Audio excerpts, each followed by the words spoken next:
বাংলাদেশের প্রধানমন্ত্রী হিসেবে শেখ হাসিনা নাই, তাই নতুন প্রধানমন্ত্রীর সাথে বা উপদেষ্টার সাথে কোনোভাবে মানিয়ে নেওয়ার চেষ্টাও করছে না ভারত সরকার। বিভিন্ন মিডিয়া বলছে ভারত বাংলাদেশ সীমান্তের দিকে লং মার্চ শুরু করছে ভারতীয় জনতা এবং সীমান্তে ব্যাপক সেনা মোতায়েন করে রেখেছেন ভারত। আবার এরই মধ্যে পশ্চিমবঙ্গের মুখ্যমন্ত্রী তার বক্তব্যে বলেন বাংলাদেশে এই মুহূর্তে শান্তিরক্ষী বাহিনী দরকার। আজকে সীমান্ত দিয়ে বাংলাদেশে ভারতীয় উগ্রবাদীদের ঢোকার চেষ্টা, আবার ওদিকে কলকাতার আগরতলায় বাংলাদেশের উপহাইকমিশনে ভারতীয় উগ্রবাদীদের দ্বারা হামলার ঘটনাও ঘটেছে। এ নিয়ে কলকাতা পুলিশ তবে বেশ কয়েকজন পুলিশকে বরখাস্তও করেছেন, যা রীতিমতো ভারতের ভয়ঙ্কর রকমের বাড়াবাড়ি হয়েছে। হাইকমিশন বা দূতাবাসগুলোকে ওই দেশেরই অংশ বলা হয়, অর্থাৎ ভারতে বাংলাদেশের হাইকমিশনে হামলা মানে বাংলাদেশের সার্বভৌমত্বে হামলা করা। ঘটনার সূত্রপাত কোথা থেকে তা আমরা সবাই মূলত কম বেশি জানি, যেটা বাংলাদেশের সম্পূর্ণ অভ্যন্তরীণ বিষয়। ভারত চাইলে নিন্দা জানাতে পারে বা সুষ্ঠু তদন্তের মাধ্যমে বিচার দাবি করতে পারে।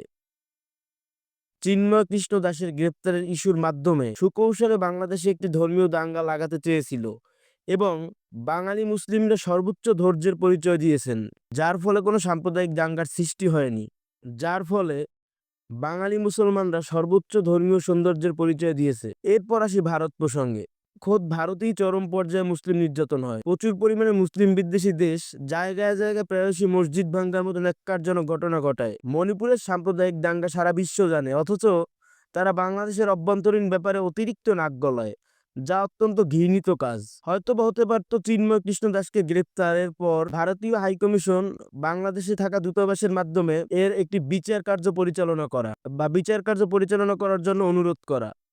ব্রিটিশদের সেই ২৫০ বছর আগে লাগিয়ে যাওয়া সাম্প্রদায়িক দাঙ্গা এখনো চলমান, অথচ আমাদের কিন্তু এখন এই অধ্যায়ের লাগাম টানা উচিত।